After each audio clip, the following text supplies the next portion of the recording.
Hai, hai, hai. Perkenalkan, nama saya Berlian Silsilia Putri dari Prodi Perbankan Syariah C semester 2. Di sini saya akan menjelaskan materi tentang praktek ibadah. Ada beberapa materi yang akan saya sampaikan. Yang pertama, wudhu dan tayamum, lalu mensucikan najis dan macam najis. Setelah itu sholat jamak qashar. Berikutnya memandikan dan mengkafani jenazah, lalu sholat jenazah dan mengubur jenazah. Yang terakhir adalah sholat Idul Fitri. Langsung saja ke materi yang pertama, yaitu wudhu dan tayamum. Pengertian wudhu. Wudhu merupakan salah satu syarat sah sholat. Orang yang akan sholat diwajibkan berwudhu lebih dulu. Tanpa wudhu sholatnya tidak sah. Menurut istilah dalam syariat, wudhu adalah peribadatan kepada Allah dengan mencuci 4 anggota wudhu dengan tata cara tertentu. Ada beberapa rukun wudhu dan juga rukun tayamum. Yang pertama, rukun wudhu, niat ketika membasuh wajah. Yang kedua, membasuh wajah. Yang ketiga, membasuh kedua tangan hingga siku. Yang keempat, mengusap sebagian kepala. Yang kelima, membasuh kedua kaki hingga mata kaki. Dan yang keenam, tertib. Yang dimaksud tertib adalah melakukan rukun wudhu secara berurutan.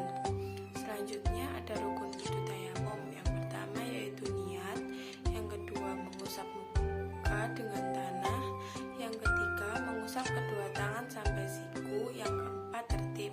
Tertib yang dimaksud di sini adalah mendahulukan muka daripada tangan.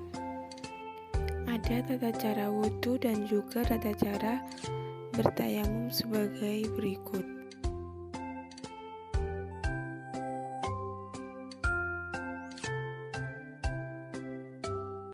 Materi selanjutnya yaitu mensucikan najis dan macam-macam najis. Pengertian najis. Najis adalah suatu kotoran yang setiap muslim wajib untuk membersihkannya darinya dan mencuci bagian yang terkena olehnya. Menurut istilah syarah, najis adalah sesuatu yang kotor dan dapat menghalangi keabsahan sholat. Lalu ada benda yang termasuk najis. Yang pertama, bangkai binatang darat yang berdarah. Yang kedua, darah kecuali darah yang tertinggal di dalam daging binatang yang sudah disembelih. Yang ketiga, ada nanah, karena nanah adalah darah yang sudah busuk. Yang keempat, segala benda cair yang keluar dari 2 pintu. Yang kelima, arak. Yang keenam, anjing dan babi. Yang ketujuh, bagian badan binatang yang diambil bagian tubuhnya. Yang kedelapan, kotoran dan kencing hewan yang haram dimakan dagingnya. Yang kesembilan, hewan jalala atau hewan liar. Yang kesepuluh, wadi, cairan kental yang biasanya keluar setelah seseorang selesai buang air kecil, yang artinya harus disucikan seperti halnya kencing, tetapi tidak wajib mandi. Yang ke-11, matsi, dan yang terakhir ada kencing dan muntah manusia. Najis dibagi menjadi 3 bagian. Yang pertama ada najis mukhafafah, yaitu najis ringan. Yang kedua ada najis mutawasito atau najis sedang. Pada najis mutawasito dibagi lagi menjadi 2, yaitu najis mukiniyah dan najis aniyah. Yang ketiga ada najis mughalado atau najis berat. Ada tata cara membersihkan benda yang terkena najis, yaitu sebagai berikut. Lanjut ke materi berikutnya, yaitu sholat jamak qashar. Pengertian jamak. Menjamak sholat adalah menghimpun atau mengumpulkan 2 sholat yang dikerjakan dalam satu waktu. Sholat yang dapat dijamak adalah sholat duhur dengan sholat asar dan sholat maghrib dengan sholat isya. Segi pelaksanaannya sholat jamak ada dibagi menjadi 2, yaitu jamak takdim yang dikerjakan pada waktu sholat pertama, yaitu berdiri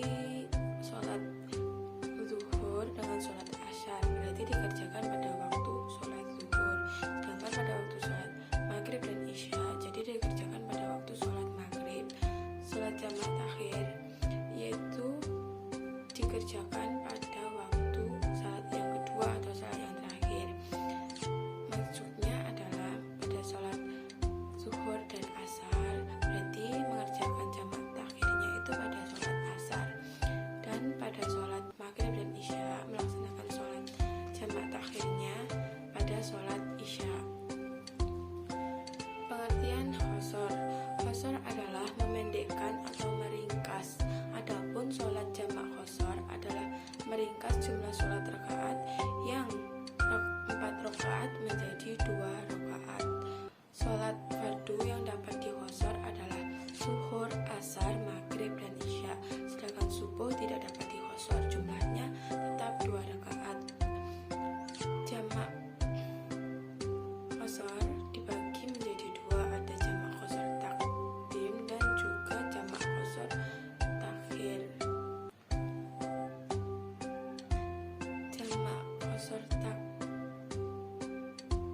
Jamak qashar takdim adalah jamak yang dikerjakan pada waktu sholat yang pertama, dan jamak qashar takhir adalah jamak yang dikerjakan pada waktu sholat yang kedua. Penyebab dibolehkannya jamak boleh dilakukan karena beberapa sebab, yaitu yang pertama, jamak dengan sebab safar atau perjalanan jauh, jamak dengan sebab adanya hujan, dan jamak dengan sebab sakit. Penyebab dibolehkannya qashar, dan terakhirnya kebolehan qashar. Mengqashar sholat boleh dilakukan karena satu sebab saja, yaitu safar atau perjalanan jauh. Penyebab habisnya kebolehan qashar yaitu pada saat tiba di rumah, niat bermukim, niat sementara. Selanjutnya tata cara sholat jamak qashar sebagai berikut.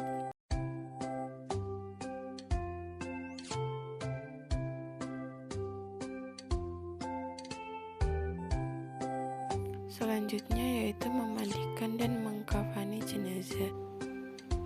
Hukum memandikan jenazah menurut ulama, hukumnya adalah fardu kifayah.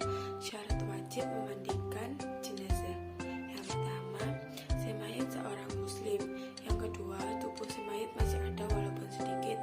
Itu berlaku pada si mayit jika terjadi kecelakaan yang menyebabkan tubuhnya itu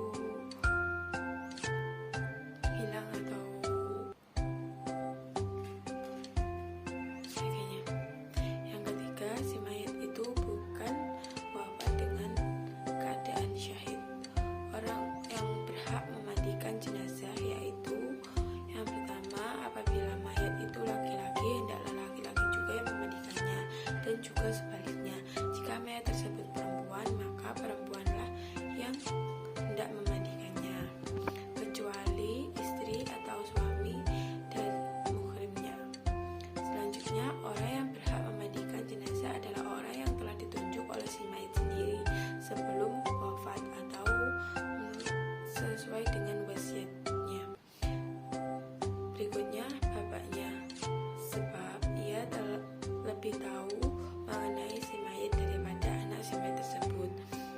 Itu jika si bapak dari si mayit masih ada. Dan jenazah wanita dimandikan oleh pemegang wasiat. Yang terakhir, seorang suami boleh memandikan jenazah istrinya berdasarkan sabda Nabi kepada Aisyah radhiyallahu anha. Berikut tata cara memandikan jenazah dan mengkafani jenazah.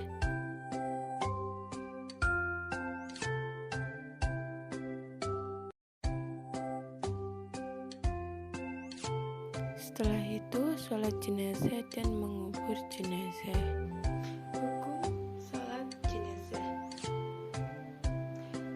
Jumhur ulama berpendapat bahwa memandikan jenazah adalah fardu kifayah.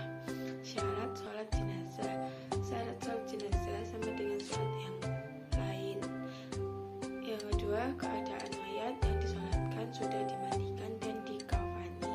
Yang terakhir, letak mayat berada di sebelah kiblat orang yang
jenazah yang tidak wajib disalati ada dua, yaitu anak kecil yang sebelum balik, dan yang kedua orang yang mati syahid.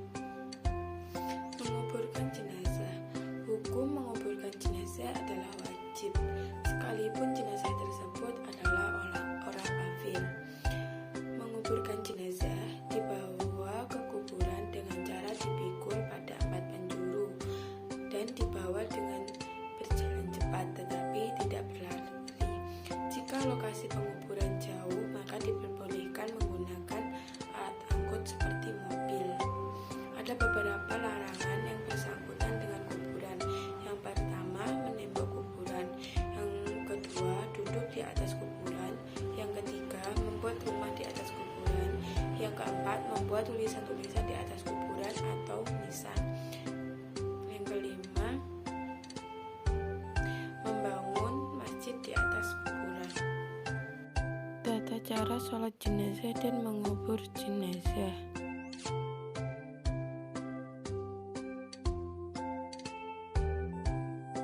Dan yang terakhir yaitu materi tentang sholat Idul Fitri. Sholat Idul Fitri adalah sholat sunnah yang dikerjakan pada tanggal 1 Syawal dan setelah puasa Ramadan selama 1 bulan. Ada beberapa rukun sholat Idul Fitri. Yang pertama, niat. Yang selanjutnya, berdiri bagi yang mampu. Yang berikutnya, takbiratul ihram. Lalu membaca surat Al-Fatihah pada setiap rakaat, rukuk dengan tumakninah, iktidal dengan tumakninah, sujud 2 kali dengan tumakninah, duduk di antara 2 sujud dengan tumakninah, membaca doa tasyahud akhir, membaca sholawat Nabi pada tasyahud akhir, yang terakhir membaca salam. Tata cara sholat Idul Fitri sebagai berikut.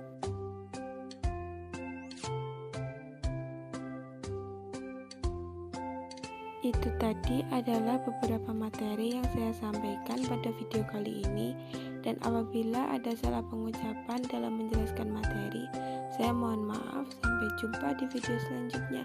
Bye bye.